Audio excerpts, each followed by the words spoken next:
પહેલા મુદ્દાની વાત કરીએ તો ગુજરાત ભારતના નકશામાં એવી જગ્યા પર સ્થાન ધરાવે છે જે અનેકવાર કુદરતી આફતોનો સામનો કરતું રહે છે, છતાં ગુજરાતે દરેક આફત સામે હિંમતપૂર્વક લડત આપી છે અને વારંવાર હેમખેમ ઊભું રહ્યું છે। ભૂકંપ, ચક્રવાત, પૂર, દુષ્કાળ, અતિવૃષ્ટિ, હીટવેવ અને શીતલહેર જેવી આફતો ગુજરાત માટે નવી નથી। 2001નો ભુજ ભૂકંપ હોય કે તાજેતરના ચક્રવાત અને ભારે વરસાદ, દરેક વખતે સૌથી વધુ અસર ખેડૂતો અને પશુપાલકો પર પડી છે। ખેતી પાકોને નુકસાન, પશુધનની હાનિ અને રોજગારી પર પડતી અસર રાજ્ય માટે મોટો પડકાર છે। આ પરિસ્થિતિમાં કેન્દ્રીય ગૃહ મંત્રાલય દ્વારા કુદરતી આફતોને લઈને નાણાકીય સહાયની માહિતી પણ જાહેર કરવામાં આવી છે। કેન્દ્ર સરકારે છેલ્લા 3 વર્ષમાં ગુજરાતને 2911 કરોડ રૂપિયાની સહાય રિલીઝ કરી છે। કુદરતી આફતો સામે ગુજરાતની તૈયારી, રાહત અને પુનર્વસન કામગીરી મહત્વની છે, પરંતુ સાથે સાથે ખેડૂતો અને પશુપાલકોને સમયસર અને પૂરતી મદદ મળે તે પણ એટલું જ જરૂરી બન્યું છે। કુદરતી આફતો અટકાવી શકાય તેમ નથી, પરંતુ મજબૂત આયોજન અને સહકારથી નુકસાન ઘટાડી શકાય એ જ ગુજરાતે વારંવાર સાબિત કરી દીધું છે। અને જેટલી પણ વખત જ્યારે ગુજરાતમાં કુદરતી આફત આવી છે તેને કારણે પશુપાલકો અને જે ખેડૂતો છે, ખાસ કરીને ખેડૂતોને અસર થતી હોય છે। ત્યારે 2023-24માં 1279 કરોડ રૂપિયા કેન્દ્ર સરકાર દ્વારા ફાળવવામાં આવ્યા હતા અને જે રાહતની કામગીરી કરવામાં આવી છે તેના બજેટ રિલીઝ કરવામાં આવ્યા હતા, સહાયની જાહેરાત કરાઈ હતી અને તે બાદ હવે ગુજરાતને છેલ્લા ઘણા સમયથી આ જે કેન્દ્ર સરકારના ગૃહ વિભાગ દ્વારા આ સહાય આપવામાં આવે છે અને ગુજરાતમાં જેટલી પણ કુદરતી આફતો આવે છે તેના કારણે ખેડૂતોને ખૂબ મોટા પાયે નુકસાન થાય છે। ખેડૂતોના જે ઊભા પાક હોય છે તેને નુકસાન થાય છે। જ્યારે 2001માં જે ભૂકંપ આવ્યો કચ્છનો તે દરમિયાન પણ ખેડૂતોને સૌથી વધુ નુકસાન થયું હતું।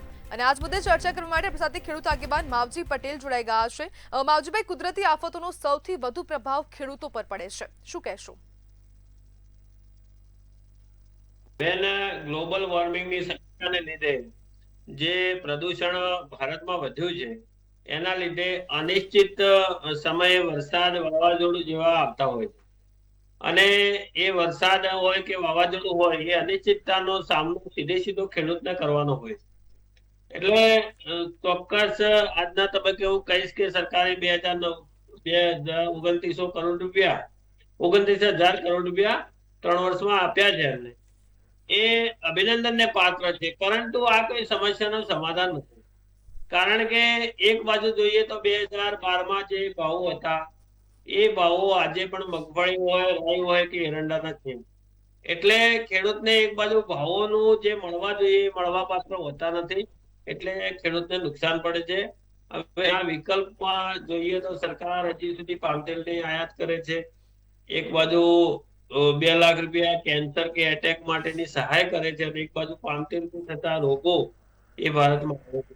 એટલે સરકાર જે ગ્લોબલ વોર્મિંગની સમસ્યા તો કાયમી રહેવાની છે, પણ એની સામે જો પૂરતા ભાવો મળે તો ખેડૂતને એમને સહાય પણ ન કરવી પડે અને ખેડૂત ટકી પણ શકે।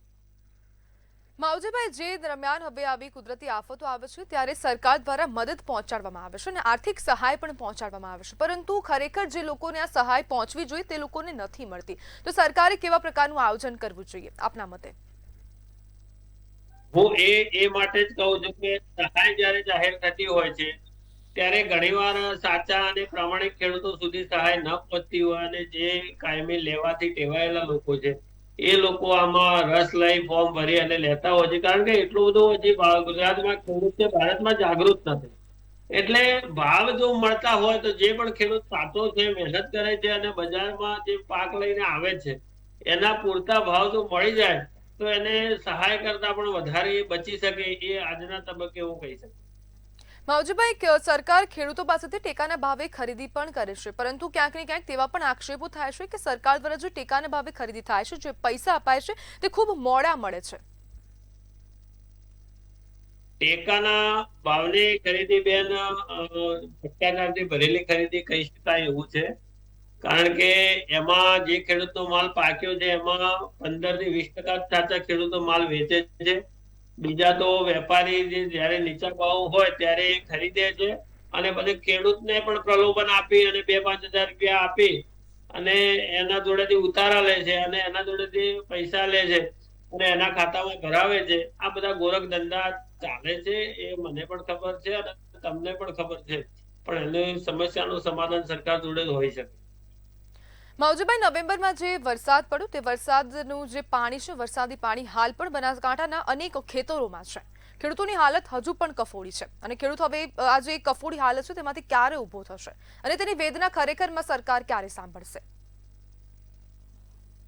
ઊભો થઈ શકે તેવી સ્થિતિ જ નથી, કારણ કે જે પાણીના નિકાલની જગ્યાઓ હતી તે ક્યાંક ને ક્યાંક ધંધા રોજગાર કરવાવાળા લોકોએ કે રોડ ઉપર ઊંચા રોડ બનાવવાને લીધે જે નિકાલની વ્યવસ્થાઓ બંધ થઈ ગઈ અને આ વર્ષે આપણે જોયું કે વાવ થરાદમાં ખૂબ પાણી ભરાયું છે અને એના લીધે જે જમીનમાં નીચે ખાર હતો બેન, પાણી ભરાઈ રહે એટલે ખાર ધીરે ધીરે ઉપર આવે. હવે અત્યારે પાણી જેમ જેમ ઓસરે છે તેમ તેમ ખાર ઉપર આવેલો છે, એટલે વર્ષો સુધી જે ખેતીની જમીન છે એ નિષ્ફળ થઈ જાય અને વર્ષો સુધી એમાં ખેતી નહીં થાય. જી બિલકુલ, માવજીભાઈ, જોડાવા બદલ આપનો આભાર.